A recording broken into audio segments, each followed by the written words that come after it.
क्या रोनाल्डो की कार बिना टकराए सभी को पार कर पाएगी? आइए देखते हैं।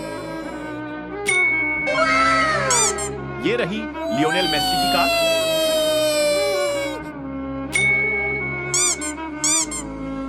ये रही एम्बाप्पे की कार।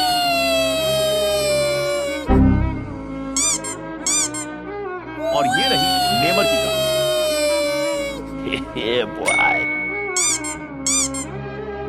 अब बारी आती है दो रंग की, लेकिन इसे देखने से पहले एक लाइक और चैनल को सब्सक्राइब करना होगा।